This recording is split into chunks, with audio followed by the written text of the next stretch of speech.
Part 1. First, you have some time to look at questions 1 to 4.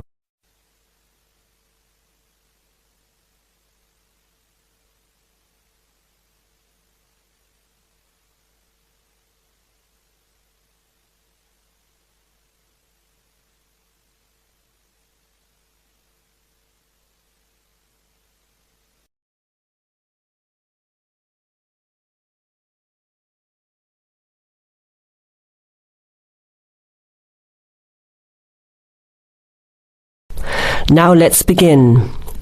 Answer the questions as you listen. You will hear the recording once only.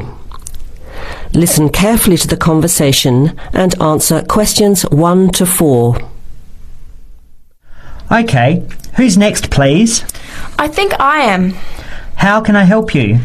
I just came in on flight 372 from Singapore at 11:30 and my luggage hasn't arrived. I've been waiting at the baggage claim for about half an hour now and everything seems to have come off the plane.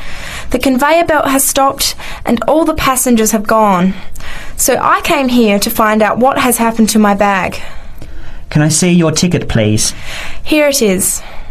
So you came from Hong Kong today and changed planes in Singapore, right? Yes, the connection in Singapore was a tight one. The plane got in late and I had to rush to get to the next flight. That's the problem right there. There wasn't enough time to get your bags onto the connecting flight. Normally Singapore Airport is very efficient. Now, I need you to fill in these forms. Your name? Jenny Lee. Address? I guess you want my address here. I'm staying with relatives. Just a minute, I'll have to look it up. It looks like 583. No, it's 533 East 67th Street in Riverside. Do you have the phone number there? Yes, I do. It's 9301 4269. So you came in on Qantas flight 392. Do you know the number of the flight out of Hong Kong? Let me see. I think it was Cathay Pacific 900 or something. Oh yes, it says here, CX912. Before you hear the rest of the conversation, you have some time to look at questions 5 to 10.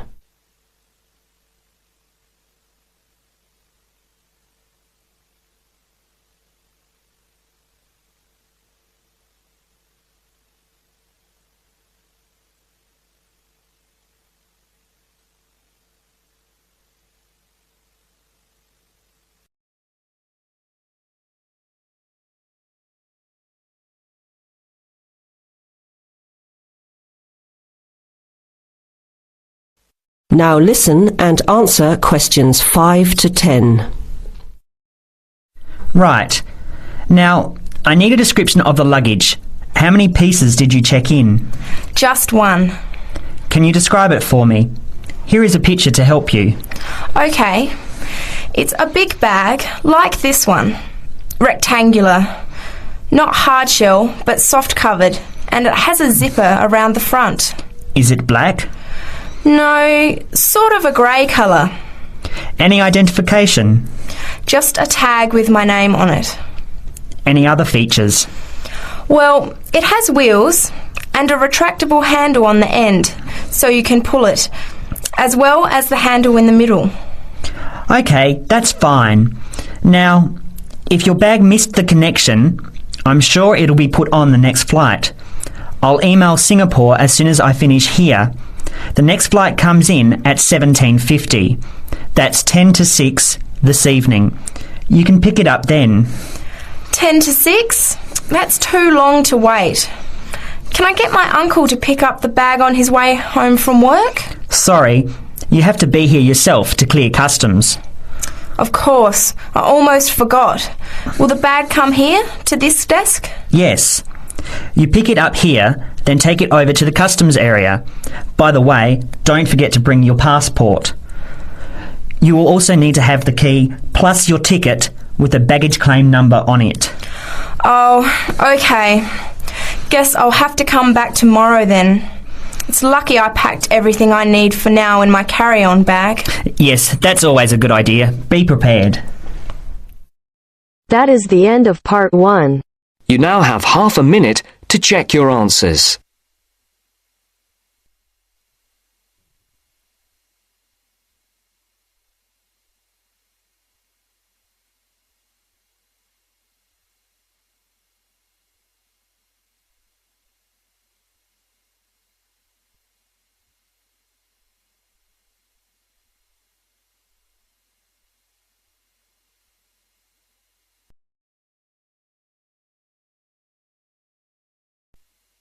Now turns to part 2. Part 2. Listen to the conversation between the woman and the man and answer the questions. First, you have some time to look at questions 11 to 17.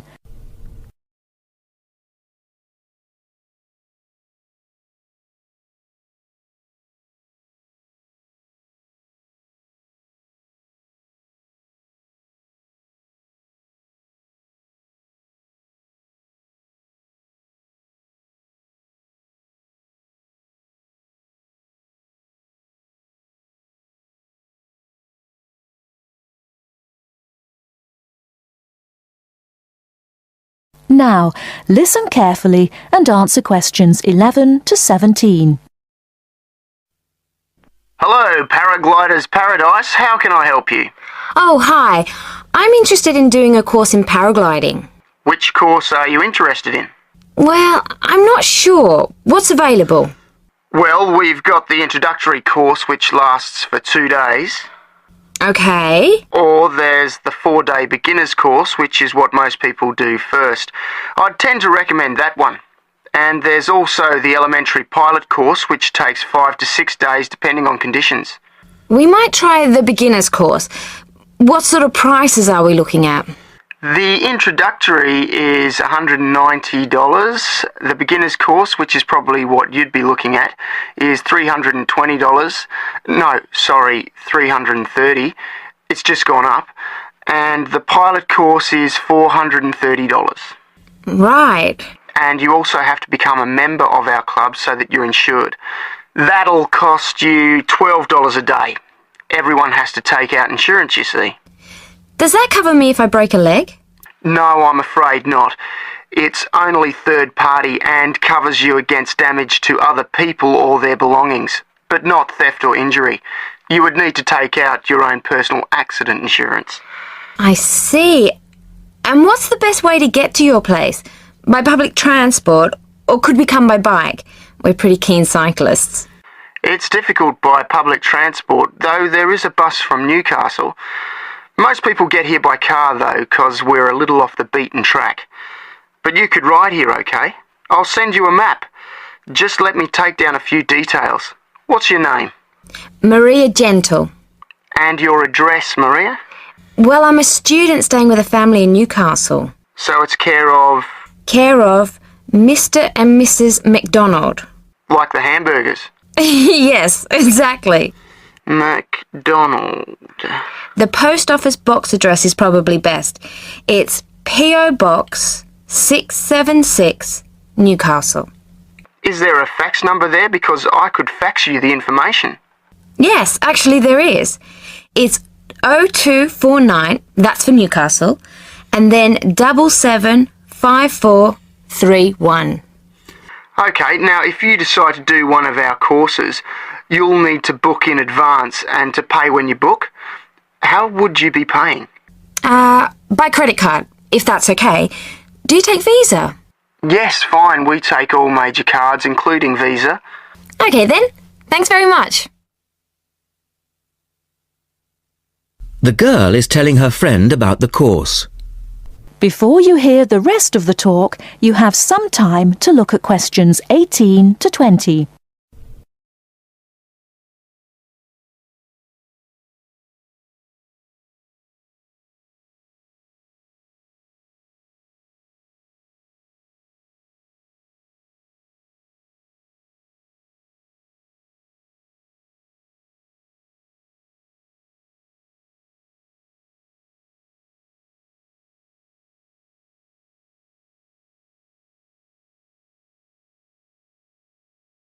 Now listen and answer questions 18 to 20.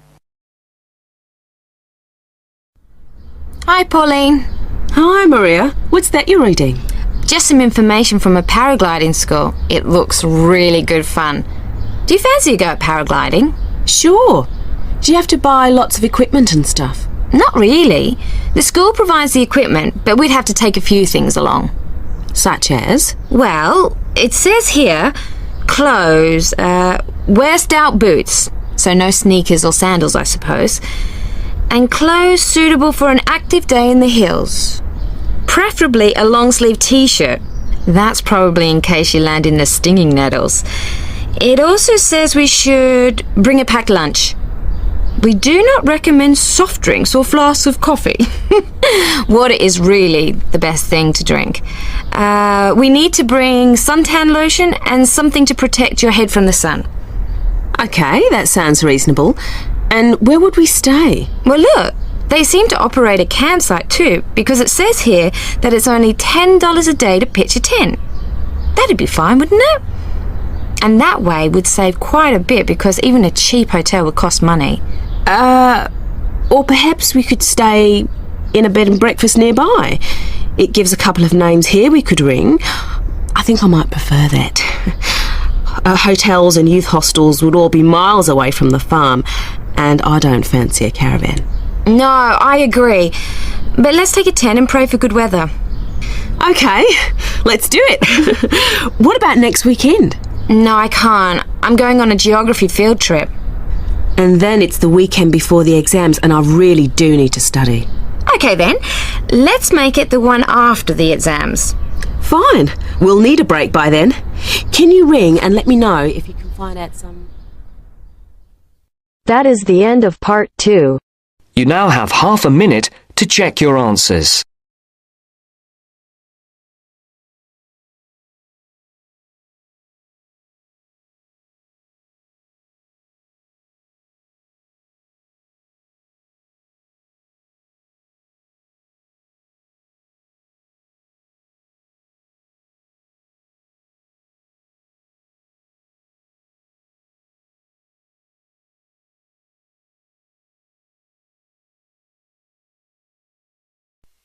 Now turns to part 3.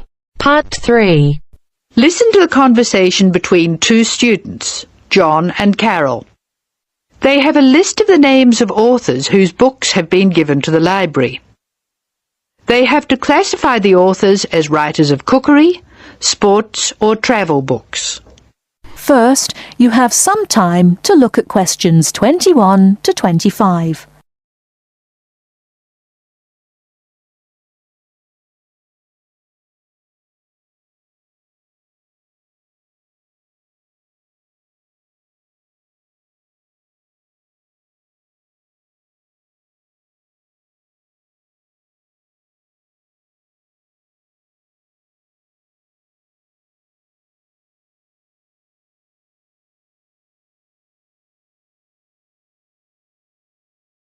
Now listen carefully and answer questions 21 to 25.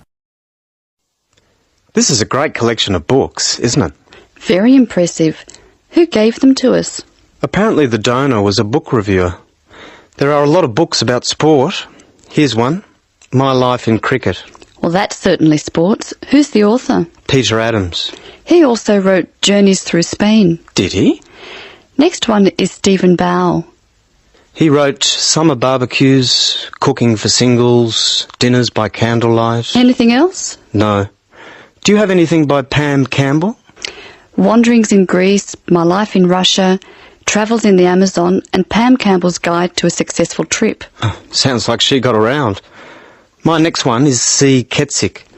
He has a list of books about football, the World Cup, Heroes of the World Cup, Playing with the Round Ball, Soccer for Everyone. That's enough. He was a one-topic writer. Ari Hussein, however, wrote about cooking and travel. His series of cookbooks is called Living and Cooking in Spain, Living and Cooking in China, Living and Cooking in Brazil. He's been everywhere. I've got a specialist here, Sally Innes on tennis. Here are some of her titles: Improve Your Serve, Tennis for Everyone, tennis forever. Before you hear the rest of the talk, you have some time to look at questions 26 to 30.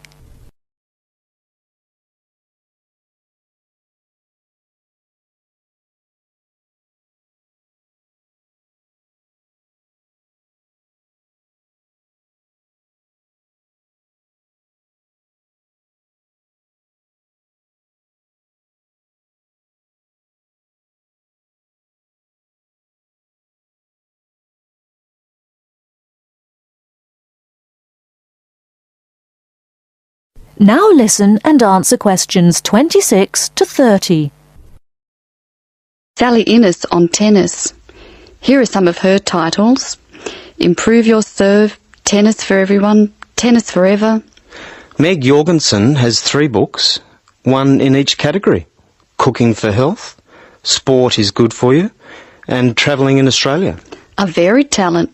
Who's next? Bruno Murray. He wrote children's books. A whole series called A Child's Guide to, and then the name of the city. Oh, you mean like A Child's Guide to London? Yes, that's right. He seems to have stayed in Europe. Ruby Lee, however, has just one book. It's called The Emerald Isle, and it's all about Ireland. Apparently she went around Ireland on foot. Jim Wells wouldn't like that.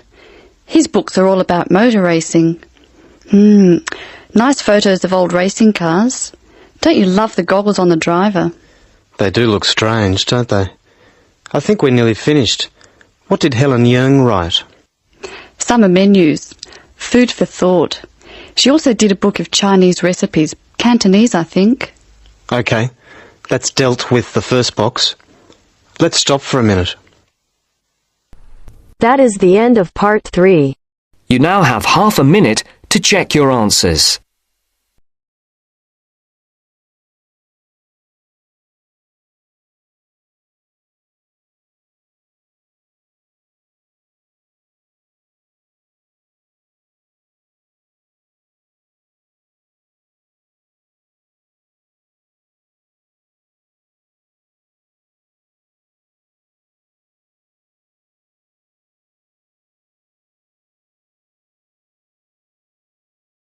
Section 4. You will hear a short news item. First, you have some time to look at questions 31 to 40.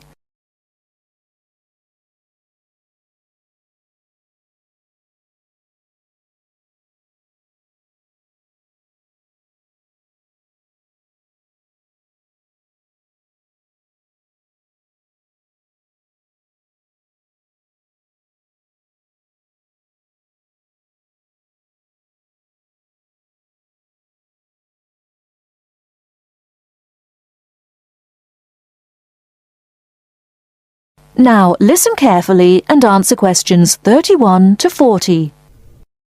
Now listen to the news item and answer the questions. The police are continuing their investigations and, based on new leads, expect to make an early arrest.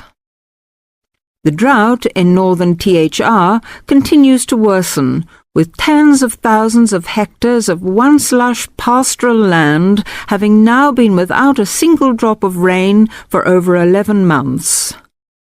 Farmers from the stricken region are beginning to despair, with meteorologists predicting that the drought is unlikely to break before Christmas.